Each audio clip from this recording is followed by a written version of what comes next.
Seguiremos hablando de elecciones, pero estas ya son más elecciones, más que plebiscito, que es lo que hablamos recién. Y nos referimos a las elecciones del 2 de octubre, en Brasil. Brasil es el país más grande de Latinoamérica, uno de los países grandes del mundo, de una influencia enorme en Latinoamérica, un socio chileno tradicional, desde toda la vida, porque básicamente no tenemos frontera.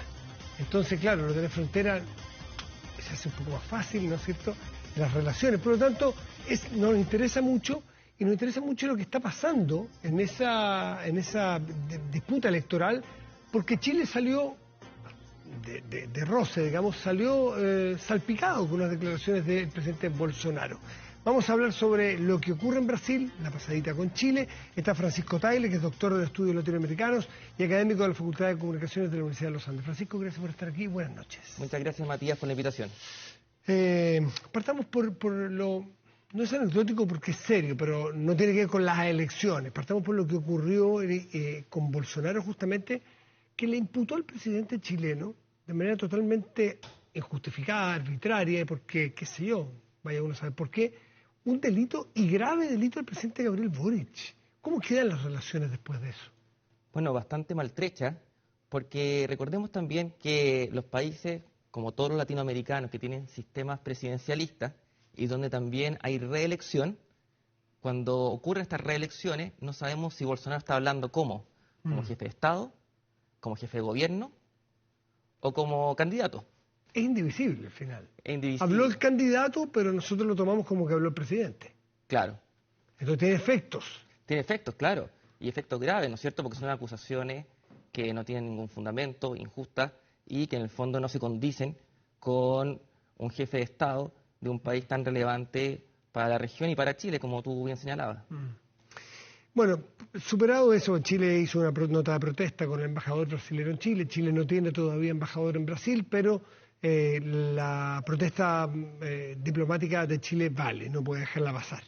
Pero vamos a la elección propiamente. Este fin de semana, anoche fue, sí, fue anoche, ¿sí? Claro. El debate entre los candidatos. Hay dos candidatos fundamentales, Bolsonaro y Lula, mire usted. También está Ciro Gómez, que ya ha postulado, pero tiene menor... ¿Cómo estás viendo tú es el 2 de octubre la primera vuelta, ¿cómo estás viendo lo que ocurre allí? Bueno, las encuestas han ido mejorando para Bolsonaro, si bien todavía la mayoría de las encuestas dan una diferencia de Lula sobre Bolsonaro entre 10 a 15 puntos. Sin embargo, a principio de año, esas mismas encuestas hablaban de 30, entre 25 a 30 puntos. Por lo cual, Bolsonaro ha ido mejorando las encuestas, pero sin embargo, todavía está bastante lejano a Lula. En ese sentido, tú, Matías, hablabas de Ciro Gómez. Ciro Gómez, hay 6 candidatos, y Ciro Gómez, quien fue ministro incluso de Lula, Ciro Gómez está teniendo un 7% de los votos, que si bien es bastante menor al 42% que marca Lula, sin embargo ese 7% puede ser la clave también pensando en segundas vueltas o incluso que Lula pudiera ganar en segunda vuelta. O en primera, que entiendo que Brasil entiende, a diferencia de Argentina, por ejemplo, es como nosotros. Es que puede haber solo una vuelta si es que un candidato logra más del 50% de los votos, ¿no es así? Exacto. Ya. Solamente... Es poco probable, con 6 candidatos es muy poco probable. Es bastante poco probable, pero solamente hay 3 que marcan relativamente. Ciro Gómez un 7, Bolsonaro alrededor del 30 y Lula sobre el 40. El debate de anoche marcó el regreso del tema de la corrupción para Lula. ¿Cuán seguro está Lula para enfrentar esto? Me imagino que estudió todos los flancos posibles por los cuales lo van a acusar. Tiene ya, tiene resoluciones absolutorias de la justicia brasilera. ¿Cuán débil es ese flanco para Lula? Bueno, ayer Bolsonaro acusó a Lula de ser el gobierno más corrupto de la historia de Brasil. Recordemos que Lula estuvo más de 500 días preso por el caso Lava Jato, donde finalmente, ¿no es cierto?, la Corte Suprema termina señalando que el juicio fue espurio, etcétera. Pero sin embargo, claro, tenemos un Lula que le pesa esto, y una de las explicaciones que pueden explicar, ¿no es cierto?, la llegada de Bolsonaro el año 2019 es precisamente la corrupción del Partido de los Trabajadores. Claro, el PT estaba muy... Pero entonces, ¿por qué vuelve a subir? ¿Quiere decir que la gente olvidó los casos de corrupción?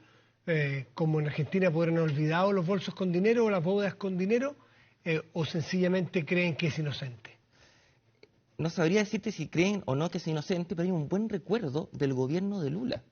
Recordemos que con Lula, ¿no es cierto?, que gobernó entre 2002 a 2010, ese gobierno bajó de manera bastante sorprendente los niveles de pobreza, hubo importantes planes para combatir la pobreza, para combatir la delincuencia. Brasil aumentó su PIB de manera bastante notable, por lo cual hay un buen recuerdo del gobierno de Lula, que sin embargo, y eso también explica, ¿no es cierto?, por qué termina triunfando también Dilma, del 2010 al 2014, bueno, terminó bastante mal Dilma, sí. pero sin embargo por eso se reelige. En este sentido, lo que le pasa a Lula es que Lula, podríamos decir que hay dos Lulas, ¿no?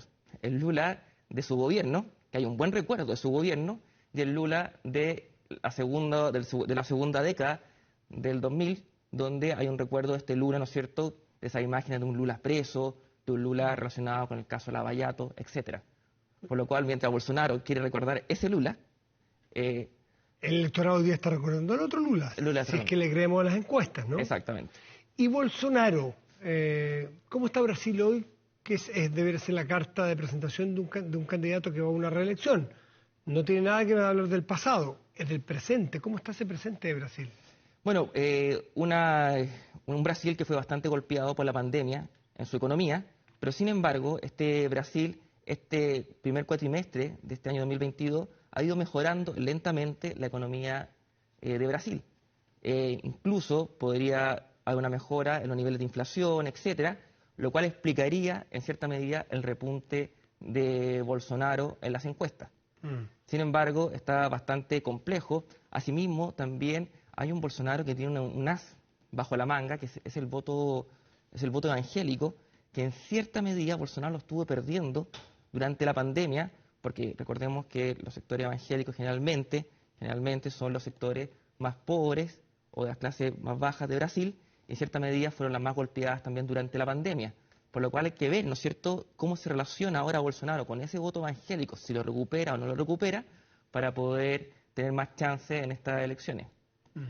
¿Y cuáles son las grandes mochilas? ¿El golpe económico de la pandemia? ¿Qué otra mochila carga? Bueno, que hay el electorado brasilero castiga el tono autoritario a veces que tiene, el tono un poco trampista, estoy caricaturizando, dando una figura, ¿no? Hay un voto anti-Bolsonaro, por supuesto. Recordemos esto, ¿dónde se refleja bastante el voto anti-Bolsonaro?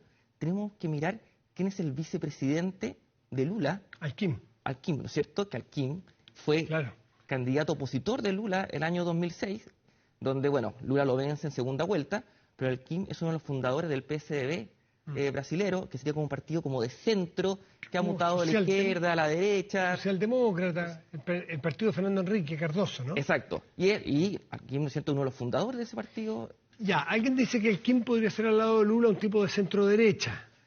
Claro. ¿Sí? Sí. Podría ser eso. ¿Eso le ha costado a Lula o le ha traído votos y amplitud, base de votación? En cierta medida, lo que dice en la encuesta es que le ha ampliado la figura a Lula, alejándolo, haciendo como un voto transversal contra Bolsonaro. Por lo cual, en cierta medida, sería como una segunda vuelta de todos contra Bolsonaro. ¿Y cómo se logró ese acuerdo de Lula con Alquim? Bueno, ese acuerdo de Alquim renuncia al PS brasilero y ahora es militante del Partido Socialista brasilero. En cierta medida, Alquim no es que haya renegado de sus raíces, pero sin embargo sale del PSD brasilero para unirse a esta como suerte de liga de políticos contra... Podrían decir que es un tránsfuga, que es un término que en el latinoamericano se usa muchísimo para la política. En Perú es de vocabulario cotidiano, ¿no? La fuga de un sector a otro. ¿Estamos hablando de ese caso o estamos hablando de que Alquim trae otros votos? Supuestamente Alquim puede traer otros votos, pero sin embargo Alquim tuvo, si bien en el año 2006 pasó a segunda vuelta, el año 2018 le fue bastante, pero bastante mal en las elecciones, teniendo, si no me equivoco, menos de un 5% por ahí. por lo cual, claro, los votos nuevos que podría aportar Kim son bastante pocos, pero sin embargo le da una figura a Lula De las garantías de moderación y de centrismo. de centrismo y que está por sobre, ¿no es cierto?, de los partidos políticos y esta figura de Lula como omnipotente frente a la figura de Bolsonaro. Y la posibilidad de un Ciro Gómez imposible, ¿no? Del 7% que repunte por algo, que en esta polarización, si se disloca la polarización, que aparezca por el centro alguien así. Bueno, esa es la jugada de Ciro Gómez, pero Ciro Gómez es su cuarta vez que se presenta como candidato, por lo cual ya es como un habitué en la... Conocemos de eso nosotros. Conocemos de eso, claro. Sí. Entonces, un habitué que, claro, en ciertas medidas, si uno mira estuve mirando cómo han sido las últimas elecciones de Ciro Gómez y uno puede darse cuenta que es un candidato que en vez de ir al alza, va a la baja en su número. Y hay una candidata feminista que justamente, no recuerdo en este momento su nombre, pero que apela justamente a que las mujeres deben votar por ella, decía. Simón Telmet. ¿Cómo se llama? Simón Telmet. Simón Telmet. ¿Tiene alguna chance de al menos de robar al electorado a los otros y marcar alguna figuración especial? Bueno, bastante poco, y si le robara sería más a Bolsonaro, porque ella es una candidata que es apoyada, es una candidata de centro-derecha, y que es una candidata que ayer fue elegida, a boca de encuesta, como la que lo hizo mejor. Mira. En el debate. Yeah. En ese sentido, porque hubo una suerte como de reprimenda que ella le hace a Bolsonaro, cuando Bolsonaro increpa a una periodista. Sí. Que le dice que ella tiene como una obsesión con él o que está enamorada de él porque ella le increpa por unos casos. Y ahí, ¿no es cierto?, Simón Telmet como diría un buen chileno, como que le para los carros a Bolsonaro. Bueno, eso es el 2 de octubre y lo más probable es que haya una segunda vuelta para empezar en enero un nuevo gobierno, ¿no? ¿Esa es la idea? Claro, la segunda vuelta sí es a finales del mes de octubre.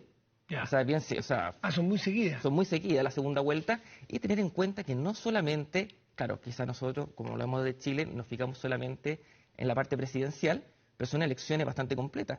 Se elige un tercio del Senado, toda la Cámara de Diputados, se eligen todos los gobernadores de Brasil, todos los vicegobernadores, las cámaras, ¿no es cierto?, de cada gobernación, etcétera, por lo cual son elecciones bastante completas, son como una suerte como superelecciones. O sea, el que se lleva y es probable que suele suceder que el que se lleva el premio mayor se lleva también los premios secundarios, o sea...